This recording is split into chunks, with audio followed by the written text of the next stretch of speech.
Welcome back to the LCS, everyone, for our Verizon post-game interview, Revenge. Am I in your ear, nice and clear? Yes. Can you hear me properly? Oh, I can hear your beautiful voice. That is music to my ears. Yeah, we are good. All right, now to what I really wanted to ask you. First things first, when we're talking about the early game, you laning against Alfari, what was going through your mind the way that you were able to slam? I mean, Alfari's been playing pretty insane, and that's no doubt in the lock-in tournament. And people on my team who've coached him before, such as my head coach, Andre Goloto, he told me that he's a very strong laner and that he's going to be a big test for me this year, and that that kind of motivated me to try really hard against him. And yeah, I'm really happy I could solo kill him, obviously, and I had a really good matchup. And yeah, that's all there is to say about that. And it was a great performance from IMT overall. I don't think it's lost upon you or your teammates that the odds were stacked in the favor of the team that just won the overall lock-in. We didn't know what to expect of this squad, being that we haven't actually seen it together as an entire unit. So overall speaking, what have the past couple of weeks been like for you and everyone as you have been transitioning with this new LCS roster? I mean, we've been grinding scrimming especially since Destiny has arrived, and even before he's arrived, we were using Academy subs. And honestly, we've been smurfing pretty hard in our scrims, and we felt like, oh shit, we're pretty good. And to be honest, we came into this week expecting to perform well, but there's obviously, there's a difference between stage and scrims, so we kind of came in level-headed and just ready to play our own game. And yeah, TL was winning the whole lock-in tournament, and we're starting against them, so we're just like, there's no expectations on us. We're just going to go in, do our own thing. I'm pretty sure everyone on our team kind of actually went in with that mental, but then at the same time, we were like, nah, we're better than them. We're gonna win today. And I don't know. I just love the attitude we had today in the game. The attitude was very clear in seeing your reactions in the cams after that game as well. And when we're talking about a 3-day weekend is what we're facing, right? 5 games a day for 3 days straight. Having a win right off the top can be huge for that mental experience. So how much are you all taking in the stake of having this W to kick things off when going into your upcoming games? I'm pretty sure now we just know that our scrim performances and our consistencies can be translated over onto the stage. And I think that's good enough confidence for us to just 3-0 this week. And I'm really excited to show you guys our gameplay against C9 and GGS. We're excited to keep watching you, Revenge. Thanks for stopping on by and showing us what IMT has to offer in the first debut of this roster in its entirety. But everybody, it is time. We appreciate you sticking on by with us for the interview as well as all the tech issues. We are going to send things back over to the State Farm analyst desk to kick things off for our upcoming game between EG and 100 Thieves. Thank you very much, LaTigris. I'm so happy that we were able to secure that Revenge interview. Although I will say, he did wonders with no words the first time around. So an impressive back-to-back interview performance out of him. But as she mentioned, we do have 2 semifinalists who fell short at LCS Lock-In, duking it out here tonight to essentially find out who was third in that little tournament. 100 Thieves, EG, Mark, kick us off. Yeah, I'm super excited about this because it was one of the big talking points, I think, for spring or the lock-in tournament is EG or 100 Thieves actually better? People were kind of saying 100 Thieves, but they never had to actually play each other because they were on opposite sides of the groups, then they were on opposite sides of the bracket. They never actually interacted. And both teams, it was kind of up and forth because C9 seemed to be leveling up over the course of the tournament. They lost in 5 to C9, whereas EG kind of got slammed by Team Liquid. So I think for me, I'm super interested to see if 100 Thieves is actually the 3rd best team in the league right now. Yeah, and I was talking to Papa Smithy in the place where all great minds speak, Twitch chat one day, and I said, if 100 Thieves doesn't win the lock-in tournament, is it a failure? And he said, yeah, it should be considered a failure because we are 4 people from, the Golden Guardians lineup, so we should have that predetermined synergy, and we should be the best team off the bat. And obviously coming into that, they weren't able to pick up the dub, so I am very interested to see where this 100 Thieves roster goes from here. We know that Papa Smithy is a man who strives for perfection, so no surprise there that he shares that sentiment. Let's take a look at a couple lanes that we think might really sway the tides of this game, starting in the top lane, Alarm. So with top lane, you've got some of the best top laners in the league. In fact, both of them are probably top 3, along with Alfari. Although maybe you could put Revenge up there. Yeah, you could put Revenge up there. But Impact and Someday, without a doubt, are still 2 up there. They've got very good stats. They play very well with their team. I do think Impact is a little bit more on the team play side of things, that he's willing to play these Shen picks and more tanky engagers or supports, while Someday is usually opting for, most of the time, a skill check matchup. He likes picking Aatrox into Renekton and things like that. Usually you would see someone pick like an Ornn or something safer. So it'll be interesting to see if Someday continues to skill check Impact, and if he does, can 100 Thieves play around Someday, or are they going to continue playing around their bot lane like they usually do? Well, from the bot side, or from the top side to the bot side, let's talk about it. Yeah, and I think that when you have a look at 100 Thieves bottom lane, you see one of their strongest members in FBI. I mean, you already spoke about it this morning, Dash. This guy is an out-and-out superstar. Yeah, and he was my boy first as well. So I'm a big FBI fan. And I think that when you look at who he's going up against, like, people would think that this should be quite one-sided, but definitely to me was one of the standout players of the lock-in tournament, and I really enjoyed watching him be able to lane, get Ignar onto the map a little bit earlier, and then be able to still fulfill his role in team fights. And I know that the parallel was actually drawn with his namesake, Def, because that was what he was really famous for when he was on EDG and playing with Mako. And I think that this is a guy that is able to redefine himself on this EG roster, and that's what I'm all about as a League of Legends coach, finding these people, playing towards their skill set and letting them have that next shot. And definitely at the moment seems to be taking every opportunity he can get in that regard. I feel like that's true for a lot of the EG players, that they feel like they're the 4th position that's getting left out of the conversation. Even the supports, there's Vulcan, Core JJ, and Huhi that people are talking about a lot. But Ignar's actually an incredible player as well, and he often leaves lane to make plays, so his AD carries have a little bit lower CSD and these kinds of numbers. But I think he's absolutely incredible at finding plays, and I think people are kind of writing off too many players like Jizuke, Impact, definitely as being like 4th or lower in their roles when they could really be pushing into top 3. Well, stage is set for quite a battle. Now it's time for us to send it over to Freak and Kobe to get us into Game 3. Thank you very much, Dash, and welcome back. It's time for Game 3 of the day, and it's been a day of, on paper, upset after upset. This is a match where I'm not even sure who the upset would be. These are the 2 teams that have done very well. 100 Thieves lost in Game 5 to Cloud9. EG lost to Team Liquid in their run. They both made it to semifinals. So yeah, this is the sort of unofficial best-of-1 third-place match of lock-in, but 2 very good teams were ready to go. Exactly. There is no upset here. Either team wins, nobody's going to be surprised, Freak. So let's get right into the pick bans, because when it is this close, it matters a lot. And they were touching on the top lane on the analyst desk. One of the big differences between these 2 top laners has been thus far the Jax carry pick for Someday and 400 Thieves. That is something that Impact has not picked up again.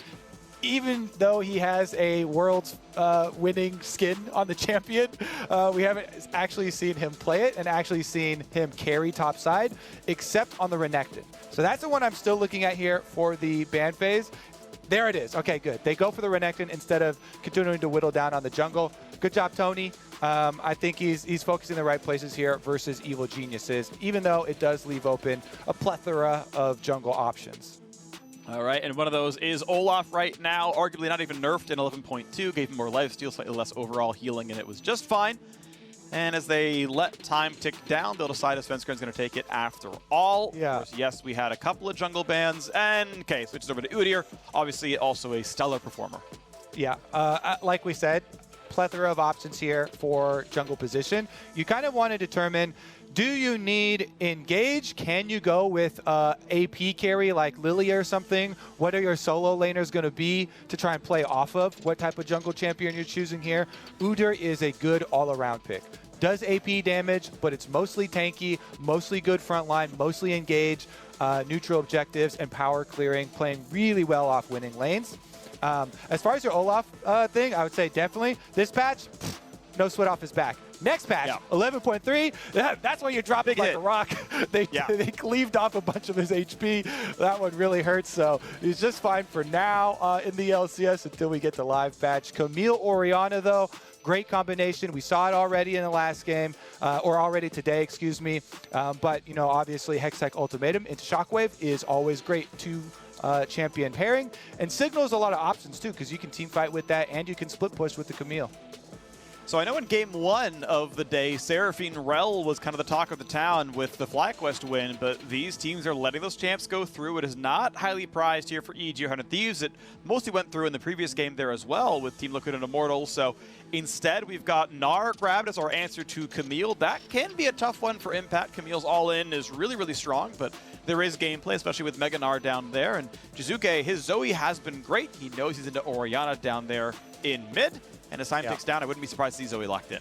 Zoe's always a great matchup into Orianna because Orianna excels in the midfield and she can outrange it. Azir is a similar idea when you're playing against Orianna. Azir does have pretty good wave clear as well as far as contesting that. If you're looking at the overall composition, since EG didn't have much extra desire to go more poke, it looks like, and fishing with bubbles, this is a very standard AoE team fight for them. And honestly, as far as the Gnar pick, I know this is super controversial, picking Gnar, whether it's into Camille or whether it's blind. Impact is one of the top laners that I actually do have confidence in him playing around the weakness as well. He, in his mini form, is very careful, does just, CS with the boomerangs, doesn't overcommit to some of those shorter autos. Meanwhile, the Olaf does finally get locked into the 100 Thieves side. I want to say that Closer seems to get Olaf more than any other jungler, whether it's because left up and he just really wants to play it, but Closer's on this so often and is very frequently a major carry for the team. Just overall, I'm going to look at jungle kill stats right now, and I mean, he's up near the very top. 42 kills across 11 games is second place to only Blabber, who's played 6 more games than him. So really is a big killer. He's a really big deal here in the Olaf, and he's got a bit of support, right? He's got a co-diver with the Camille, and the Orianna alongside for the help, right? He's ball delivery. Closer's going to be, as he usually is, a focal point of this match. Yeah, I mean, honestly, Olaf always loves any sort of speed up, like you're mentioning. Dive buddies plus supportive, solo laners for them are just what he wants. Now he's going to have more dive buddies. 100 Thieves have also excelled Freak at their coordinated tower dives. They're very good, or have been very good, at setting up for their map plays in advance, calling their rotations, and then executing on these dives. The one I would say that got caught in the throat was versus Cloud9, Game 3. They're about to win the series. They can feel it. They have an early game advantage, and they dive a Tahm Kench bottom lane. They give up 3 kills. The entire series ends up swinging back their way. So coming into this, I had it in my mind. I was wondering to see, did that reverse sweep permanently damage 100 Thieves? Doesn't look like it. They're still on the horse. They still want to go for dives. They still have, these aggressive looks. We'll see if they actually, cleanly pull them off this time around, because that's always going to be in the back of your mind. When you get reverse swept like that in a series, you feel like you should have won. You might be second guessing some of the dives. Definitely don't go, throwing 3 people out of Tahm Kench again. But there's none in this game. EG, though, do have some pretty good anti-dive champions. Xayah with her ultimate's obviously really good. You read them in plays afterwards. Azir with the shuffle can be really solid. But 100 Thieves, all right, they are locking in around FBI. It's a bunch of big carries and some good supportive elements. The Orianna can kind of go both ways with it. Alistar can bodyguard or dive in. And just an Aphelios for safe backline safe backline damage, I should say. Not much access for him. He's not exactly terribly mobile, but FBI can definitely belt out the damage when team fights come down to it. Should be good at kiting around the Udyr for the most part. Will be kind of okay at it, especially with a little bit of Orianna support.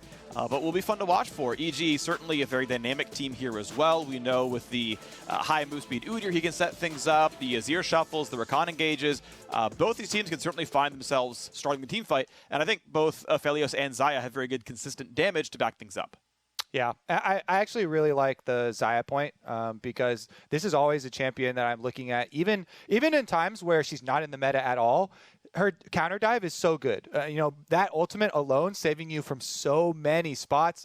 We were talking about the misfortune lost in TSM's game. We were like, what can he do? Well, can't do anything, because you're misfortune. You don't have any outs. Yeah. If you're Xayah, you have them built in.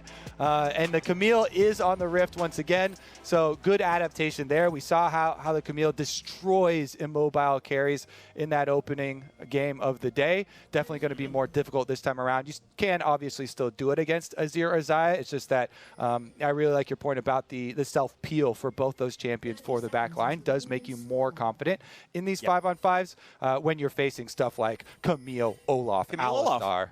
Yeah. I mean, one turns literally untargetable as she dives you and pushes you in the hexagon. The other one is unstoppable and can't be knocked back by anything. So you do want champions who can find a way to get out despite those things. You talk about the TSM game. It was FlyQuest who banned away Xayah. They're like, hey, we know we're going to dive your backline. We don't want to let Lost have any fun, so you can't play this champion.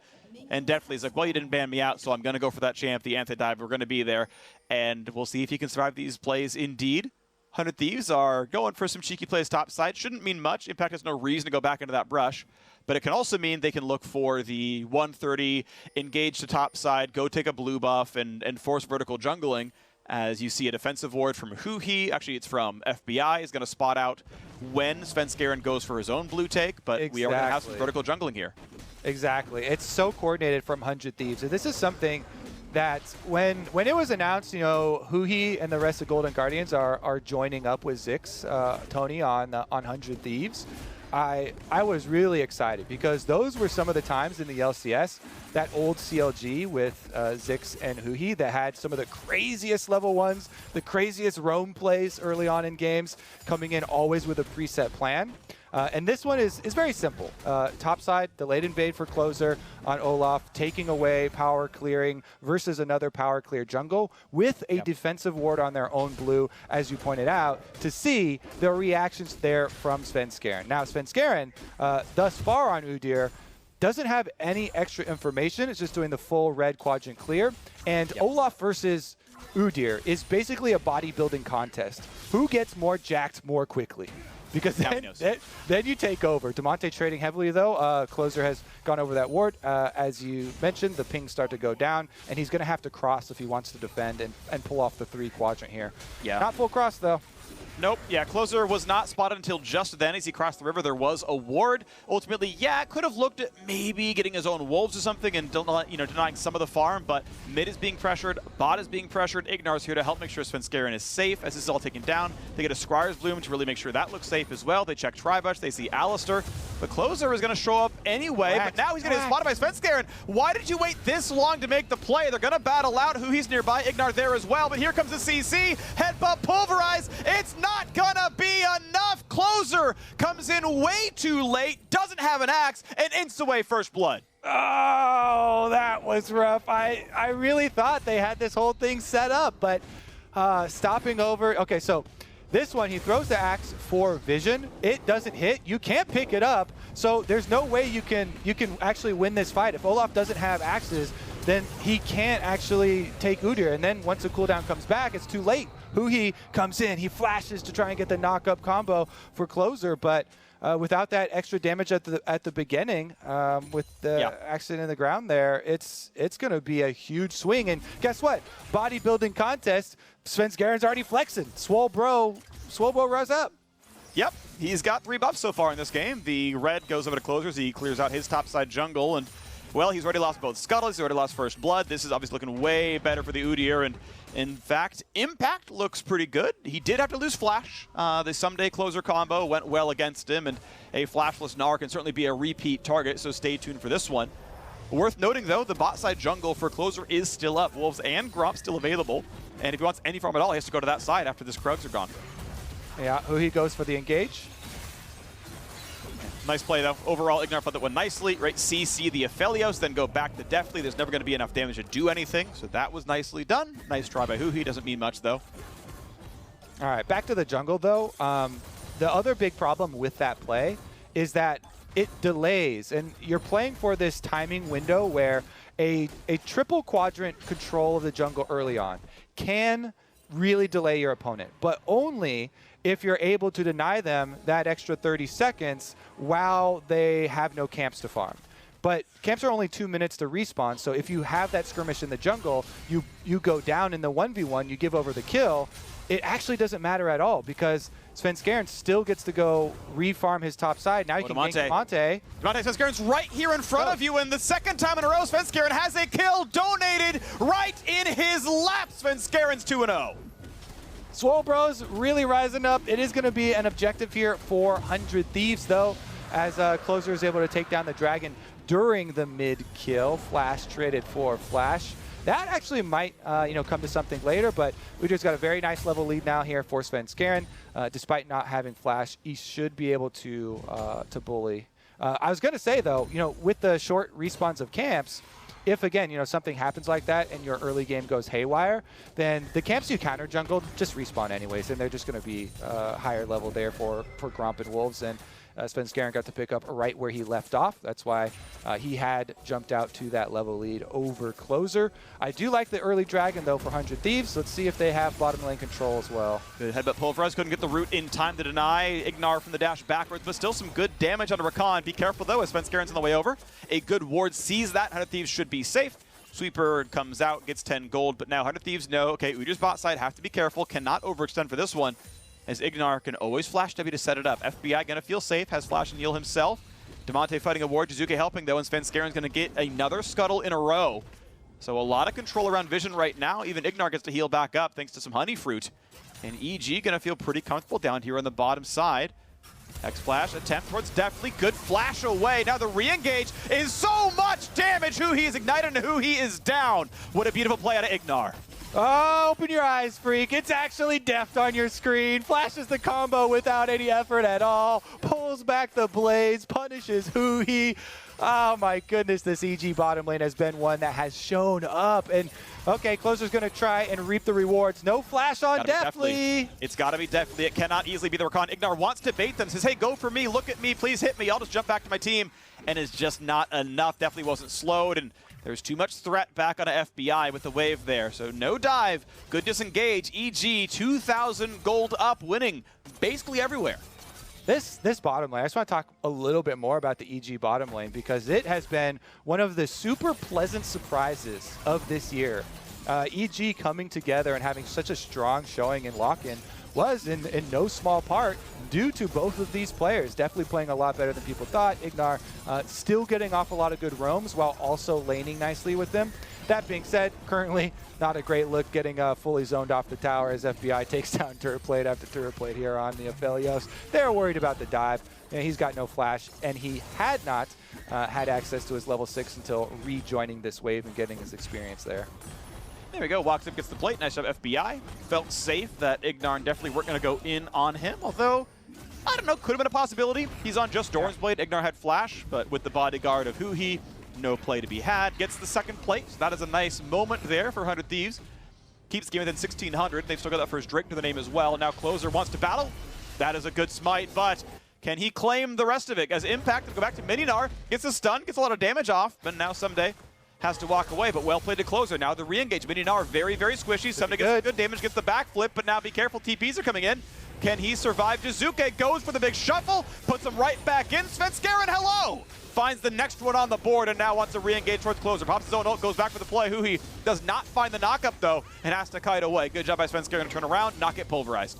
Another good look from EG. Impact, just such good Gnar play. He's so controlled with it.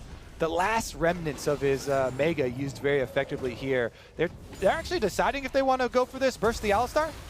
Ooh, the flash pulled the headbutt in. Beautiful by Huhi. They at least claim a kill. Closer should be safe under the turret. Will be stunned, though. Decent damage. They're going to have to kite away. They've got Demonte there as well. A 1-for-1. A nice play out of Huhi.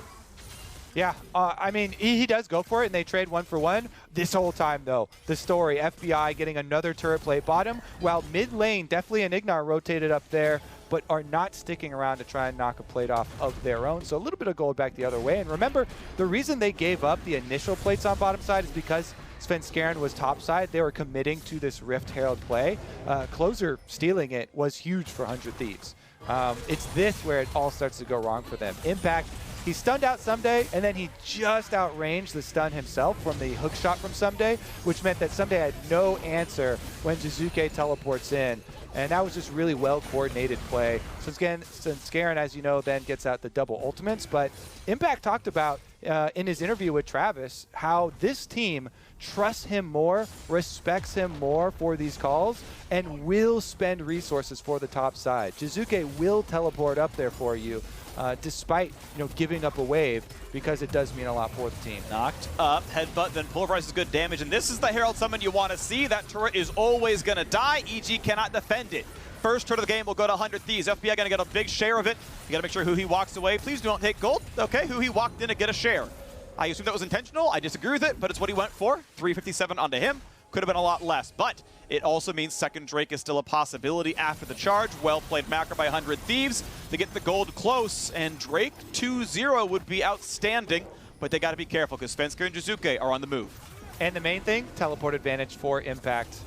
They know that Someday does not have his teleport up, and if you mistime Impact's teleport a few seconds, you get a devastating, Gnar teleport in, because Impact has the wave pushing on top side. He can join, so really good job by EG to push it when they know that despite mini Gnar being here, there's no way Someday could join at all. Okay, Huhi might be looking for it though. Ult is available on Deftly. Ult not going to land. There's the combo away. Cannot find the pulverize either. Huhi ulted, which maybe wasn't needed. I think he thought he was going to be charmed. End of the day, it's not what happened though, so no play comes through.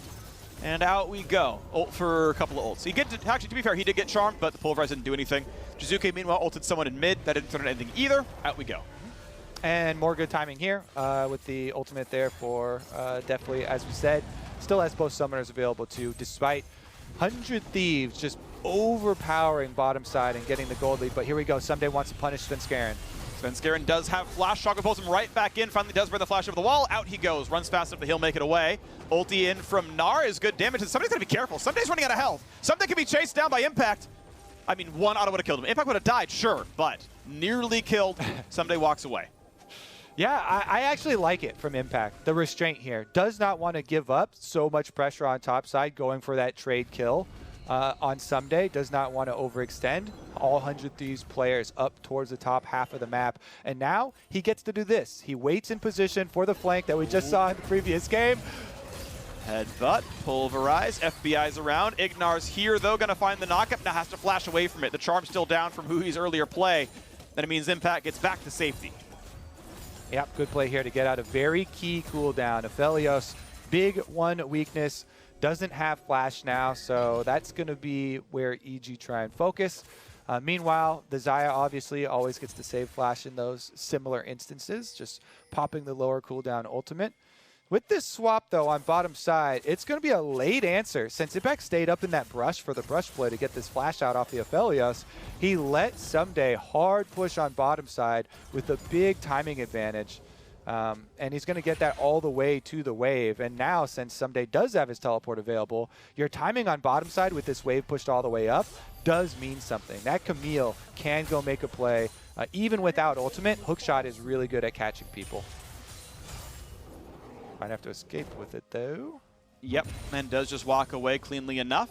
Pretty equal farm on almost everyone except Jungle. Now a play on the bottom side, going to find damage to Ignar, but no follow-up CC means he's safe. W away. Jizuke's now around, and Huhi's got to be careful. Has ult, doesn't want to have to use it. Burns the flash, I believe, and well, he'll stay alive. Did go for cooldown boots on the Alistar, so pretty easy to get that spell back up regardless. Out they all go. 5-1 in kills. Still a 1,000 gold lead for EG. Dragons are tied. Next Drake spawns in 2 minutes. That'll be when we see everyone go to the bottom side of the map. For now, you got about a minute to play with before you make that play start to happen. And remember, there's more standing gold for EG too. They've got the 1,000 gold lead, plus they have the extra outer they can go for. Top is at 50%.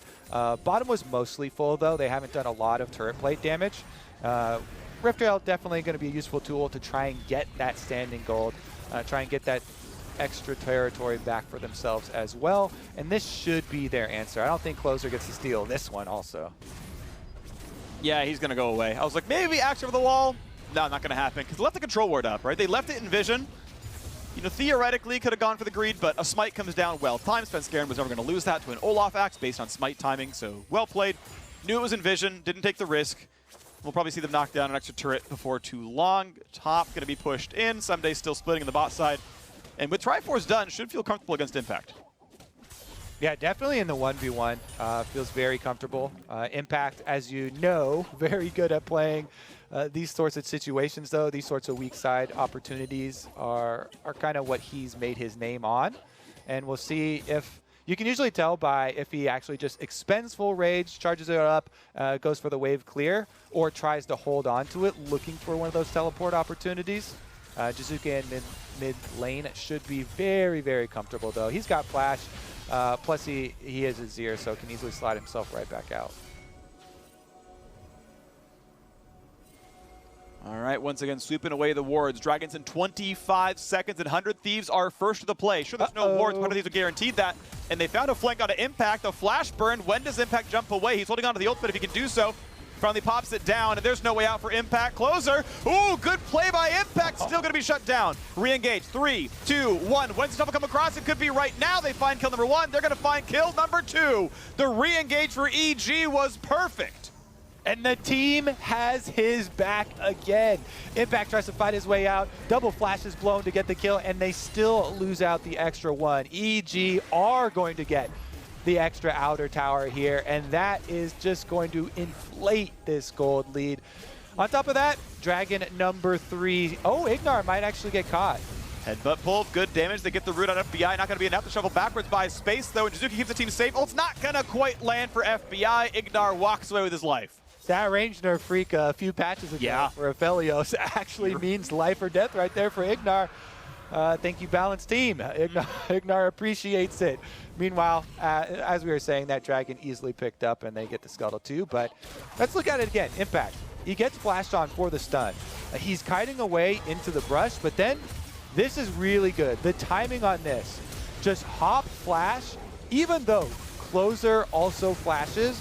That is Sumday's flash and Closer's flash in just exchange for the Gnar flash. Plus, it's a 2-for-1 kill. And that's just what we're talking about. When Impact plays a lot of these weak side situations, he's getting ganked by multiple members, buying time for his team to actually come out ahead. Even if in a 1v1 scenario, he does go down, he does lose out in resources by himself, the team overall makes huge gains. Alrighty, so far so good then for Evil Geniuses. 7-2 in kills and a 3,000 gold lead with the Drake lead as well. EG looking to fight. They're going to get the smite. Good job, Svenskeren takes the big Krug. Only scraps left for 100 Thieves over there and no jungler around anyway. His mid lane gets cleared out by FBI's Aphelios, and I mean, he's just farming. He's got good CS. In fact, for a lot of 100 Thieves, they are overall out farming. Both the Orianna and the Aphelios have more than their lane opponents, but it just doesn't matter as EG are getting more done. 4, 1, and 2 on Svenskeren. That's outstanding. 2, 0, and 3 on Jizuke is right behind. So far, EG are just getting more done from mid-jungle. And Freak, I think they have a more solid, more robust team fight that is pretty easy to execute for themselves. I mean, anytime you have Udyr, your ease of execution is like baseline right there. Sure, yeah. You can't mess up any. But because of the self-peeling that we were talking about earlier for their backline, it does make, you know, playing the Camille, Olaf, Alistar way, way, way more difficult. And now they're the ones actually on the run. They want the re-engage. A good shockwave, though. They can't quite kill Svenskeren. He gets away. Ignar, the exact same. Ulti's going to land. Good shots. Might come through for FBI. Nearly kills Jizuke. But now the other side of it comes across. Solo kill for Impact. Takes down Demonte. Absolutely massive there. Freaking monster! Impact! EG just lost that fight. They chased down. Svenskeren's out of the fight. 80% of his life gone. Boom. Shockwave used there really well by 100 Thieves. They almost get the punish. They almost get the kill. Ignar and Svenskeren both basically out of it. But Impact trails on the flank up behind, finds Demonte. Even with flash on Orianna, he solo kills him while the rest of the team is running. Here it is. So, good knockback there from Huhi. Good double knock up into the Shockwave, and Svenskeren has to flash out. But right behind Demonte, Impact comes in. Full combo against the wall.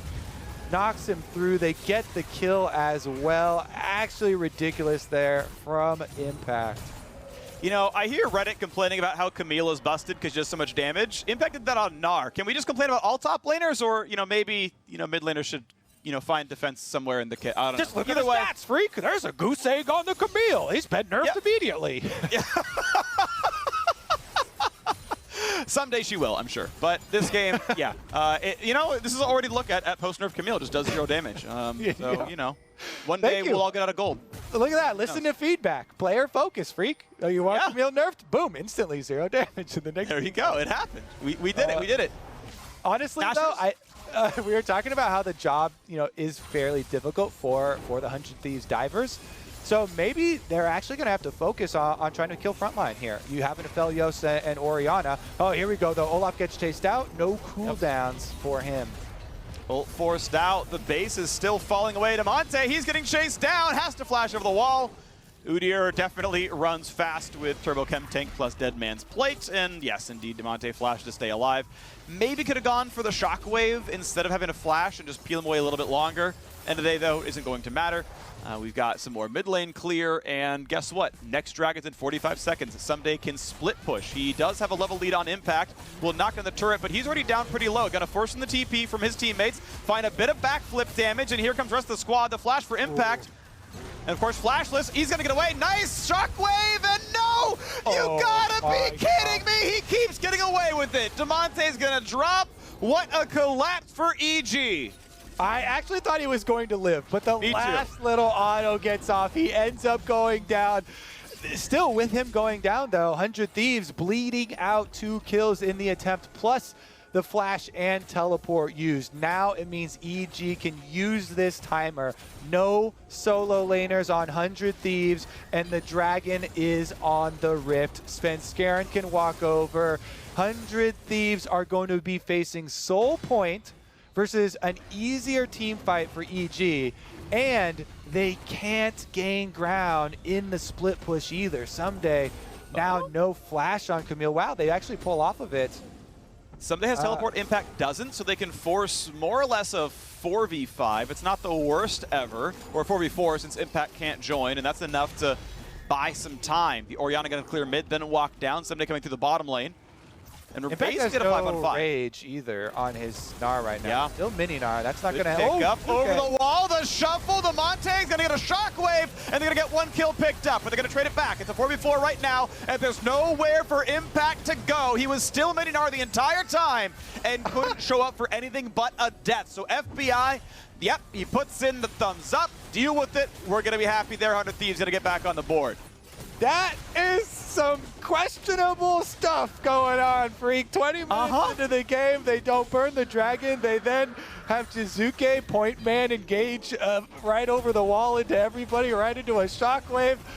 Holy moly, we're in for another barn burner of a game here as EG retake some semblance of control. 2 dragons apiece now. Yeah, they still have, less of Summoner's Rift to work with. They still have less gold, but Jizuke goes all in and he gets stumped up, immediately killed. The follow over the back of the wall also meant that Impact loses his life. The mini Gnar trying to follow up on that one. I think the communication was a little desynced.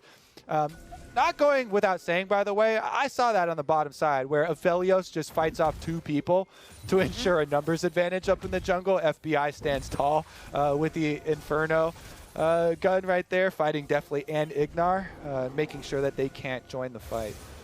Blue Smite, that's going to be a stun. Decent damage. Svenskeren kites it away, though, and forces out the Pulverize, not much else. Not too hard for Huhi to get the rest of it going and phase rush out of there, but it is some damage.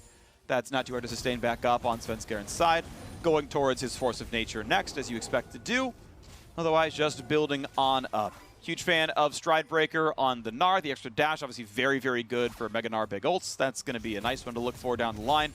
Still waiting for the second item to come through, though, on Definitely. He has been kind of left to the wayside. Did get a kill, but has not been given a lot of farm share. So still waiting to finish his Essence Reaver. That'll be nice when it does come through, though. Oh, well, we might have actually another attempt at a flank. This is Jizuke with flash on his ear.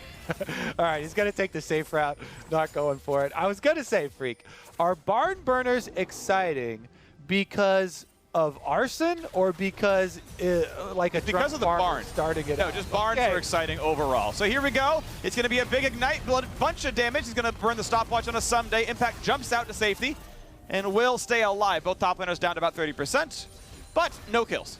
Yeah, no kills. Also, no real key cooldowns either. So, yeah, it is, Camille ultimate, Gnar ultimate. I think the stopwatch is a big deal, though.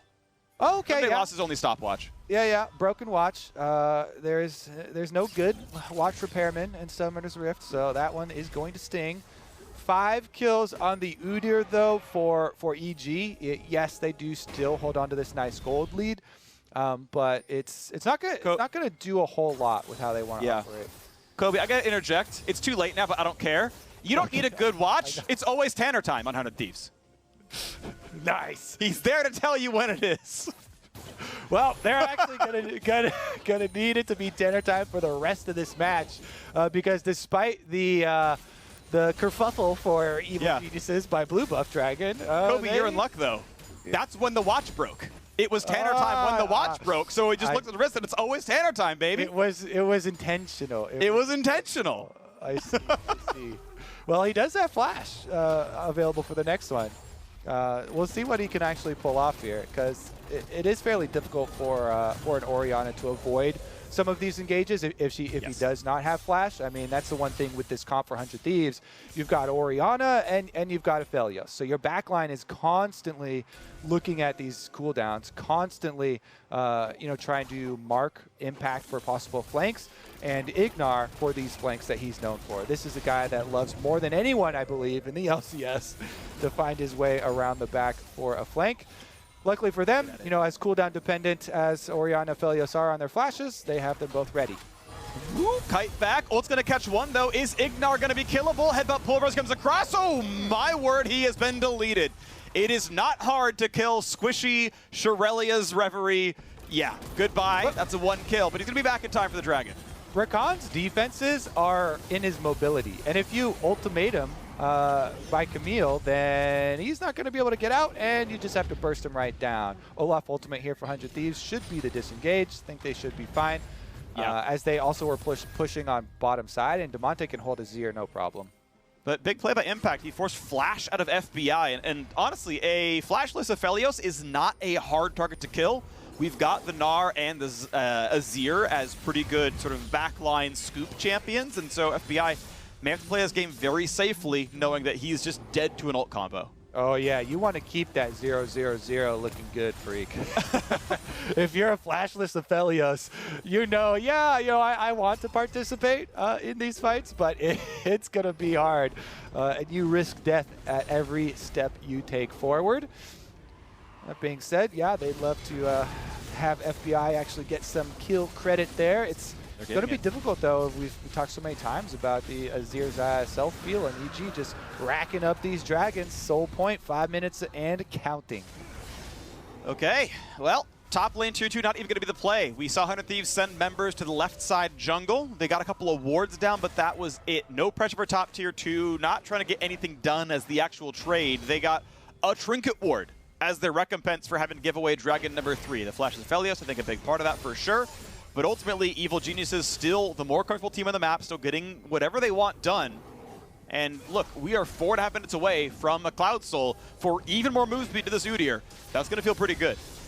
Okay, hear me out. For the next 2 minutes, just hard push Camille bottom side. Someday should be able to get this one up. He's got the Ravenous Hydra already. And try and put this pressure, 400 Thieves, in the split on EG, because EG are going to continue to try and pull you into these team fights where their backline is just so safe and their front line is looking to punish you. Honestly, it is a good answer from EG having Azir push top so they don't completely give up a lopsided map, but Camille takes towers. So someday any alone time down there, level 16 Trinity Force Camille actually cuts those things in half. We'll see how much more farm Camille can get if he can get the lead over Impact. He does have a level and 40 CS right now, so you're really hoping on 100 Thieves' side that the top lane difference can matter here. He is rich. GA done, so the broken stopwatch turns into his Guardian Angel, and that way he finds, I don't know if it's a repairman, but he went to the pawn shop, got that Mel for it, so not the worst. And Someday still being the one to catch farm. Right now, Damonte is kind of having to give away waves. It's all FBI and Someday getting the farm. Honestly, Damonte is just going to be on low income for most of the rest of this game. Yeah, I was surprised. It's one of the comp. I was surprised 100 Thieves are actually opting 5-person middle. This is what EG want. Ignar with the flank. He sees it. They got the charm in the backline, and they're going to try to delete FBI, and they will do so. 0-1-0. Someday gets to burn a stopwatch out of Ignar. Shockwave catches, but it's not enough damage. Voidstaff second does not kill Squishies, and Ignar lives. It's so questionable going 5-person mid against the team that wants to 5-person fight you. And Ignar there, as we're talking about, loves the flanks, is deep in enemy territory, gets onto the back line. Guess what? Aphelios no flash, Aphelios dead. This is what he loves so much. He placed that control ward, by the way, that Camille's clearing out, and then just ultimate, flash right in with the W. Aphelios is dead. He almost dies on the way back out, though. Damonte, with a really nice shockwave there, was looking for a counter-engage opportunity, and those are not out the window just because you're at a numbers disadvantage, by the way. I really encourage more teams to look for 4v5 turns after your opponents have spent everything. But they aren't able to finish it up there. No follow-up, no extra kill, back 400 Thieves. And end of the day, it is 100 Thieves losing more and more of the map. I really do have to question Void Staff being second item for Orianna. Once you have tier, the item difference is 100 gold, and Xerath's is just way more AP, and it's way more damage overall, so not really a fan there. It makes sense if you're never earning gold again to just have a 2-item spike and to let that just carry you for the rest of the game, but I don't know. Regardless, it's a very small point in this game. EG overall playing better as a team. 1-1-7 on Ignar is outstanding. Svenskeren, the same KDA here, 8/1. Jizuke, the exact same here, so really, really nice stuff out of those three. Everyone else along for the ride pretty well. I mean, Impact has had some good plays. Definitely, blameless as far as defensive play is concerned. He actually went for the Flash 2 in that last fight to help guarantee the kill on FBI. That was a nice aggressive look as well. And now with Infinity Edge done, he's a huge damage threat. Solid CS there overall. So 1 minute away from Cloud Soul, and 100 Thieves have not shown they've been able to fight for it. All right, we will tell if they're able to push hard on this mid wave. They're trying to get mid vision first, but the Baron is just getting annihilated. 5k health. Anytime you've got an Azir as the mid laner, plus 80 carry there, that thing will melt in a matter of seconds. So I do like trying to push mid wave first, but you have to be so careful with your vision on that Baron. All right, sweep comes through. Ignar gonna get away. Ult's gonna come down. Someday wants this duel yet again. He's gonna charm up to draw to delay the Q, and they're only gonna get a sweep, so really no damage coming through for Someday. Svenskeren buys the time. Well played by Ignar, charming at a good spot to break Q2 and keep it from doing anything. But it does mean that river control goes to 100 Thieves, and without a Rakan ult, that is a lot of team fight power down. FBI does have his flash once again. He's got white as well, so with the Chakrams, he's gonna feel comfortable. 70th Guardian Angel trying to buy some time, look for some poke. Impact gonna find a slow into Ignar. Not Mega just yet. Huhi comes in, can't find a single pulverize. They all kite it away. So that's now Alistar having to run out. Ignar jumps back to his teammate, stays alive. As Orianna comes down, 100 Thieves can try yet again. Stridebreaker up very, very soon. But Huhi ultless is no longer good frontline. True. It would be a one-way mission. Alistar is often willing to take that one-way mission to deliver an Orianna ball and hit the big combo and Shockwave. Let's see about this smite fight, though. Closer wins these in range. Closer tends to win these smites. The battle's going to come through. It is going to be claimed by Closer yet again. 3 dragons apiece in 5 minutes. We will have Soul, the one and only Soul fight in this game. As the river is going to be given away now on both sides. EG going first to mid. Yeah, they should at least be able to take down the 100 Thieves Baron vision. And remember, they do have burn possibilities. That's why we're not seeing the full resets from 100 Thieves. FBI just rotates right on through mid-wave. They should be there in time. There's a flash on Closer. I would not 50-50 this for EG. Olaf, they're burning it fast, though. Closer going to be CC'd up. They're going to kite back only a little. Jizuki keeps the damage up, and Svenskeren walks right back to the pits. They are staying on Baron.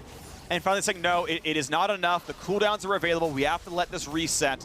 Just going to grab their blue buff, hand that one over to Jizuke. And 100 Thieves managed to navigate a single fight that gives them a mid-turret. It gives them their 3rd dragon. And we will have resets coming around before too long, as Baron will stay on the table for 4 minutes straight. Yeah. Well, they want in. Huhi wanted in. A great shuffle back. A stun for good measure from Svenskeren. That was a nice try by Huhi, and now it's time to run away yet again. Ignar wants in. Shockwave. That's the one you wanted to see. The one that builds enough time. Ignar at half has to run away. Closer can't get much more. Impact running out of Meganar. Might not get anything out of this one. Closer taking some hits. Impact wants in. No, pushed out by Huhi, but Closer is low. EG looks like they can fight, honestly. Ignar heals off of Baron. Nice little play right there to Q and then E out. And now Heart of Thieves have to go right back around. The control ward turns off the vision. EG have started onto Baron yet again. They must know Baron's actually hitting them. They know Baron's been aggroed, and they've got to re-engage yet again. Ignar ultless. Huhi does have it, though. Huhi can frontline. Someday gonna kite away from Impact, but when do they go in? Shockwaves in 10 seconds. They're waiting out that timer if they get the vision to know what's up with Baron. They see it now. Closer goes the axe. They know the health is 4K. Nice ult away from Deftly. Re-engaged on a Huhi. Has the ult on. Aphelios ult's going to hit for good damage. Ignar can no longer fight. Ult back comes in. A 1-for-1 so far. Aphelios is dead. Someday can I hit the backline of Zhonya's? Keeps him invulnerable. Another kill comes across though as FBI is gone and Deftly has joined him now. And Closer wants to chase on in. Gets one. Impact's at 50 health. And Someday's over the top finding it as well. 100 Thieves took a long time, but they found it in the end. They get the team fight 4-2. Oh my god, that was a clencher, Freak. These Baron fights late game, 36 minutes into it means so much. Someday wanted the rewards too. He really wanted the rewards for that fight victory to be the Baron, but with the teleports available here, they're not gonna force it. Let's take another look. Okay, it's always so scary to try and force a Baron versus an Olaf because you can smite combo true damage.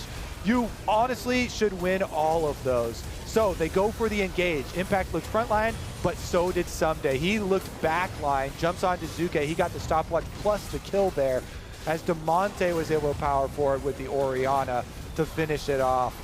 What a critical fight here for 100 Thieves. Now they basically evened up the gold, evened up the dragon fights. It's all about execution. It is about execution. A 6-1-4 Udyr on the one side, and the KDA of Demonte keeps growing up to 3-4-5. Better than it was earlier on, that's to be sure. It keeps the shields going towards Closer, and he runs into the back line. Let's see now. Top River, once again, the target. 100 Thieves. They brought it back to 1,200 gold difference. And you said the team fight might be easy to play for EG, but 100 Thieves making it work. Once again, playing for vision. Closer in the front. Control ward battle comes in. Impact feels safe. Knocks it down, gets rid of some vision. Builds some more safety for the team as a blue trinket goes over. Sees some more of it going on. EG have other plans, though. They want to push in mid, so 100 Thieves have to rejoin, and that means EG get to go ahead and take control. This one, they're going to line the charm. They're going to land so much CC. Ult comes in for Someday. Re-engage for Alistar. Somebody's going to cut away, got to stay alive. Sunskaren loses as much health as the Camille did. And that is a sigh of relief for 100 Thieves. Someday nearly went down there. Yeah, I like the attempt from Ignar. He knows that you can't just get a knock-up on Camille as your hook shot is going out. You have to wait for the second part of the hook shot once it connects to a wall and he's going to jump off. That's why he uses the ult for charm right as Someday's on the wall and they get a kill pressure opportunity, but Someday still lives despite that. And 100 Thieves, a big sigh of relief, as you're saying. They're definitely gonna count that one because 22 seconds on this soul fight. The Cloud Soul does mean a lot. It's actually quite good for Udyr. 100 Thieves actually burning Baron instead. Huhi has the ulti. 100 Thieves going to start this one up. Dragon not alive for another 7 seconds. They're burning it, and they're going to turn around. But this is still a possible play. They could always just bodyguard Svenskeren out. He's a flashless Udyr. You could burn it, but you would probably have to be afraid of getting dove inside the pit afterwards. Huhi, I don't know. They could have gone for the burn play, and it really might have worked. They don't go for it, though. And look, they're sending Azir. EG are sending Jizuke to solo the Dragon. He will have no problems with this, but 100 Thieves going to try to start the fight before. And again, Huhi can prevent a steal. This is an easy Baron if you just bodyguard the jungler. Svenskeren cannot outplay Alistar. So Huhi pops the ult. The team puts the damage in. There's the headbutt back. Huhi gonna pulverize. They can burn down, and they will grab Baron. Huhi flashes back to safety. No problem at all. What about the re-engage, though? Gordrigger keeps the guy safe, and Someday jumps back out. This was easy. This was never gonna be in question unless EG took a team fight that Baron was always going through. Thank you, Freak, vocalizing what I want every one of my supports to do for solo queue. Guarding the enemy jungler, Huhi knows his job, knocks him out. They make the trade that they wanted, Freak. They wanted the Baron for the Soul trade. Now it's up to what can 100 Thieves do with it. They need to crack an inhibitor turret. EG will retain the Soul power for the rest of the game. It makes things like Gnar ultimates more effective, as Impact can then reposition after jumping in for the big one. Azir as well gets a very similar boost in power there. I really think that the move speed, in addition to the cooldown reduction, goes a long way for multiple members on the EG squad. So Baron is powerful. I like the call, but 100 Thieves need to make it worth it. Yeah, overall power level pretty similar here, as Sumday's going to go in for the play. Ult again on an Impact is decent damage, but Svenskaren's here. Closer going to join. Sumday's at half health already, down below 1k. Now the stun comes in for Svenskaren. Doesn't going to land the axe either from Closer, so it's time once again to run out. Ignar wants in though. He wants to find the play, gets a charm, gets a knockup. Here comes the re-engage. They're going to shut down Ignar, and Damonte is safe, so Svenskaren's got to run away. So fast though he does. He managed to make his way out, not going to be taken down, but Ignar did die for that play, and it's a 35-second window of 5v4. It's always funny watching Rakan engage into Alistar lane. He just pops his ultimate right on that charm, knock up, and poof, Rakan is gone. That makes it way easier for 100 Thieves to accomplish what they wanted with this Baron trade for Soul. Extra person advantage, they can keep up the pressure. That was a pretty big breaking point. If you're able to get that advantage in that team fight, force 100 Thieves off while they're wearing Baron so they don't get extra gold off the trade, that would have been so big for EG. They do end up getting the extra turret here in mid lane, but that might be enough for them to have to walk away now. 40 seconds left. I don't think they really get much else done with it. All right, well, the Red Bull Baron still 35 seconds left into this one. They managed to go plus 3,000 gold, so 1,500 earned beyond just the Baron itself. That is not a ton compared to the fact that, well, Cloud Soul's on for the rest of the game. A lot of the power of Baron is not just that you get, you know, the big surge of hey, we've got the buff for a while. You all gain 300 gold, you all gain a bunch of XP. That is relevant. That is just objective power that you gain. But at 42 minutes into the game, you're level 18 anyway, and your builds are sometimes finalized regardless. And so some of the power of gaining Baron just disappears because you're not actually using the golden XP it provides. And it may just not have been quite the right play for 100 Thieves, since they could not contest the Dragon either afterwards. Move speed, of course, is going to remain valuable the whole time for EG. We'll wait to see how the game plays out, though. Top pushed in. We'll see what comes next as everyone gets back on the map. The buff has timed out. Okay, let's look for team fight defensives as well. There's another stopwatch in Aphelios inventory here. So Damonte as well as FBI, both with flashes, both with stasis for this team fight, is actually looking quite good for 100 Thieves. Despite EG having a lot of really good options for protecting their own, this is definitely going to be a risky one for them if they want to try and actually engage once again. It looks like they sent Damonte to trail Someday instead for one of those long splits where you have your extra solo laner with teleport waiting for your opponent team to try and make a move on your split pusher, and then you punish them there. But since he had to clear that ward, nobody's going to make that overextended move onto Someday to try and make that pick, and it's just going to be a rotation down for a possible 5v5. Zhonya's watch real quick. Jizuke and Ignar have them for the outplays. Otherwise, a Guardian Angel for Someday and a Zhonya's for Damonte. Stopwatch in for FBI is very important as well. If you can outplay Ignar's hard engage, they should know the Rakan is flashless, so the engage would be telegraphed. And will be flashless until that Dragon or Baron come back up. 123 on Baron, 145 on Elder Dragon. Elder Dragon likely to be a game ender, although neither team's inhibitors are really that opened up. Only top lane is really available from 100 Thieves' base. That would be EG's push. Meanwhile, 100 Thieves have actually knocked down mid and bot all the way down to the inhibitor, so those are a bit more accessible. See if that can get done. Death Cap done, halfway to Void Staff for Jizuke. Once again, in the bottom river. Again, Baron's going to spawn 25 seconds earlier than the Dragon will, so you kind of expect the vision plays to be more around top side, but right now, it is EG trying to own the bottom river first and help Elder Dragon not be taken. I want to see if Someday, if he was going to sell his Warhammer there for a stopwatch for this fight, but he doesn't do it. Keeps the Warhammer for the extra damage and cooldown reduction. I just feel like there's so many answers right now with multiple stasises on both sides for these carries. If you're a dive champion and you have to all in there, you know, selling off one extra slot for, yes, some decent attack damage and ability haste can actually be made up by a game-changing stopwatch. Because, like you're saying, the rewards for this team fight are almost infinite in the world of League of Legends. Baron up, Elder Dragon going to be up, basically game. If you complete the next team fight with enough of an advantage. All right, we're going to see it, though. No extra stopwatch there. Here's the teleport in. They're burning it down. Baron is alive. Svenskeren does have flash this time. Huhi gets the first pulverize in. Going to try to keep him away. There's the pickup. Easily claimed. Now the team fight comes across yet again. Impact is in. Meganar in 1 second. Here comes the play. Going to find a single stun, but not much more. That is not the big play. He hit a Guardian Angel top laner. That is not the Meganar you want to see. But Elder Dragon is up right now. And guess what? EG are moving first. 100 Thieves not in a spot to stop them just yet. Not easily. Svenskeren's already there, turboing across the map. Rest of the team trying to engage, but they're pretty far away. 12,000 health on this Dragon in EG turn. They say, hang on. But there's a ward. There's already a ward to see what the movements were, and the brush game, it's not going to work.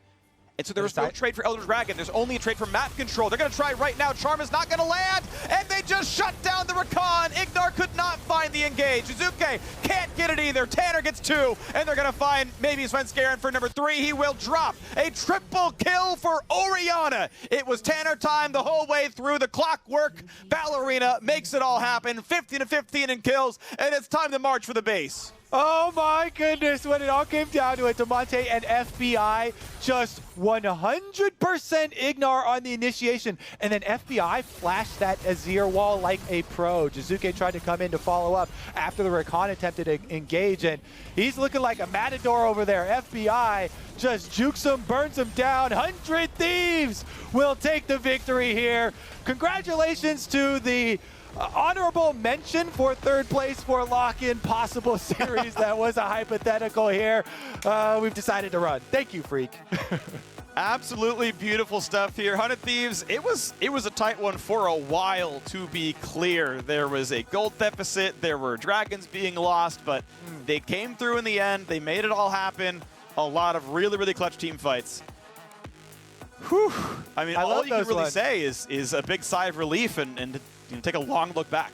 Yeah, get up, take a walk. Everybody's a little stressed right now. You can see Victor holding his back. Everybody's trying to get some water. Let your nerves calm down, because everybody can relate to this. No matter what level you play League of Legends at, when you get to 35 plus minutes, your teams are fighting over Soul, Baron, and Elder Dragon, and you know in your heart of hearts this could be the game. Your one play, your one mistake, or big victory could mean the entire game. That's where the stress really starts to come out. Happy to see them walk that one off. Well fought by both sides. This is what we wanted from 2 of the top teams from Lock-In that didn't get to play in the finals. They showed up here once again. I'm excited for the season now to see it really play out. Absolutely. So, yeah, the first of, a solid 90 or so steps on the way, or 45 steps on the way to Worlds. It's a 45-game regular season per team, 5 full round robins. But when it came down to it in the end, 100 Thieves realized that, look, we can just hard rush Baron. We have absurd Aphelios damage. He can kind of carry this damage output through, and we'll just make sure that Huhi marks the Udyr, headbutts him when he comes back in, pulverize him, pop the ult, kite back out. And as long as the Baron was below 1/3, it was a guaranteed play. They could secure it every time. And doing that and doing it again is what they needed to kind of close the game out. So good of them to identify what they needed to do. On the other side, it means that EG needed to be more proactive. It means they needed to be set up around Baron. At the end of the day, Ignar's engages stopped working. He was the primary engage tool, right? It's harder with Meganar, it's harder with Azir, and we saw 2 in a row where it did nothing, where he got deleted instead of getting the Zhonya's off, instead of getting the Charm off, and, well, you're out of frontline, and the fights are easy from that point onward. So 100 Thieves played it better. EG could not get the rest of it over the line, so 100 Thieves walk away with a well-deserved win, tough as it was. Now, after the break, we'll hear from Huhi in the Verizon postgame interview, so don't go anywhere. This one is intercepted.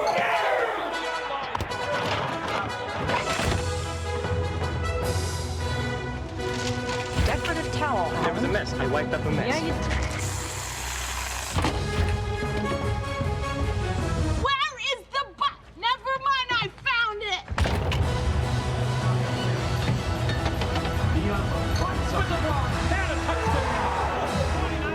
game day is a go, there's a Bud Light there.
Welcome back to the LCS for the Verizon post-game interview. We just witnessed the lock-in third place match unofficial that we all wanted, and it was 100 Thieves that came out on top. So I do have Huhi here to speak with me. Speaking about that game directly, I do want to touch on that because it's not like it was going all the way in 100 Thieves' favor to start. What did you and the rest of the team do to work together to bring this to a victory? I think we just made sure we don't lose our focus, even though despite how the early game really went. I think everyone was really positive, and still none of us were really thinking about we were gonna be behind in this early game. I think we were just playing how we would normally, when we're ahead. Everyone was still communicating all the information that they have to, and I think we're slowly climbing back up. Started to contest some dragons and started to win team fights. And at that point, when you went to mid-late game, I think all of us kind of knew that we had the advantage because we all feel like we were the better teams in the end. You mentioned making sure the communication is still there and feeling that you are the better team. And when speaking about you and the skill that you offer to this team, I do want to make note of something that Zick said in his interview with Travis Gafford, where he said, quote, when speaking about you, his out-of-game intangibles are too insane. So I'm curious as to how you would describe what role you play on this team and what you offer other than just your mechanical skill. Yeah, I mean, I heard about the interview and I kind of asked what does intangible even means, because I still don't know what that means. But I think outside of the game, I think it's just really easy for me to get along with everyone because everyone is like has such a great personality, and I think having that offers to a team that you can talk about your issues with your teammates and confront each other better and get to a conclusion faster. And I think us having that communication is what's making us a pretty good team, not only players but a really good team. And I think that's one of our biggest advantage out of the game. Yeah, that kind of abstract concept, all of those other things that really come into the gameplay that have worked for you guys to bring this to a victory. Another place where that being able to get along with your team and everything comes into play is when trying to figure out your team play style. Having Someday on this squad, it does seem you're all trying to find ways to play towards the strength of that top side. Having been in this bot lane from the last season, some place that you and the rest of the team have often played towards, how have you had to adjust your play style as the support, as the initiator on this team to try and better work with someone like Someday and what he has to offer? I think, like honestly speaking, I don't think we actually figured out, and I think that's what's making like really exciting for us, because once we figure out, we're gonna be like so much better. And I think so far, yeah, like we are still like getting a lot better playing around Someday, and Someday getting along with us. But yeah, I think there's just still a lot to improve, and I think that just makes me exciting to think about, because once we figure out like the perfect balance, when to play bot side, when to play top side, and also when to play mid side, like I feel like we're gonna be one of the really fearable team in the world. Yeah, and these are great opportunities to try and learn these things, grow in the way that you are describing. Is there any benefit that you feel that you and the rest of the team had in terms of trying to grow when it comes to the fact that you did get to have some of those best of series from the lock-in before going into these single matches? I think a lot of us kind of learned how to manage our energy level, especially because it's been a while that we played the best of 5, because we had a pretty long off season since there was no worlds for us. I think playing this best of 5, especially with new top laner Someday, we got to learn each other, like how we react after each game, and how to manage energy properly, so that even though the game goes to game 5, we will still keep the same focus level as we did game 1. Well, it's always a pleasure for us to get to learn what you are all learning alongside each other as a squad. Huhi, thanks for stopping by. Thank you so much. What a game that was, everyone. 100 Thieves coming out on top. And for more on that victory, let's head over to the State Farm Analyst Desk. Thank you very much, LaTigris. A nail-biter, to say the least, between these two squads. And as we had positioned it as the 3-4 matchup that we never got in the lock-in tournament, in some ways, I think it played out exactly as you could imagine. A very tight game with just 100 Thieves edging it out at the very end. Spawn, let's talk about draft here, though, to kick things off. Yeah, and I think that the close game continues into the draft, because both of these drafts want to achieve similar things. Tempo junglers, or junglers that clear camps very quickly. Control mages in the mid lane, team fighting 80 carries, and engaged support. So when you have a look at the comps, you have a look at the teams, they're very close to the exact same thing. And it was a back and forth affair centered around these neutral objectives and how the team fights went. And at the end of the day, it was honestly the fact that EG just missed a couple of engages, and 100 Thieves were able to pull it back. Yeah, I think the big change, I think, for me was potentially in the top side, where like you potentially had more kill pressure for the Camille in the 1v1 if she was able to get ahead or something, but it was a disaster start for 100 Thieves. So, you know, that was never even close to coming to fruition after what happened in the jungle. Well, I think that's where we got to start. We got to start there, because we have to understand what 100 Thieves had to come back from. It was Sven Skaren, as you mentioned, on one of those two tempo junglers running amok across the map. And this is just some questionable decision-making out of closer. He split the map topside, and I think he thought that because EG didn't really have great vision to know that that was potentially happening, even though it was a late invade. He wanted to go and contest his own blue, but he was too slow and just got absolutely murdered for it. And then Demonte makes a similar oopsie and just pops right into Svenskjern as well for 2 free kills. And this is the thing about Udyr, is you cannot face check him, because he does a surprising amount of burst damage, especially at that level 4. He has 2 points in the Phoenix stance, and we just saw a couple of times that his mobility around the map and the pace at which he clears puts him in areas a little bit quicker than you would expect, and gives the Udyr player some great opportunities to be able to capitalize and take over the early game.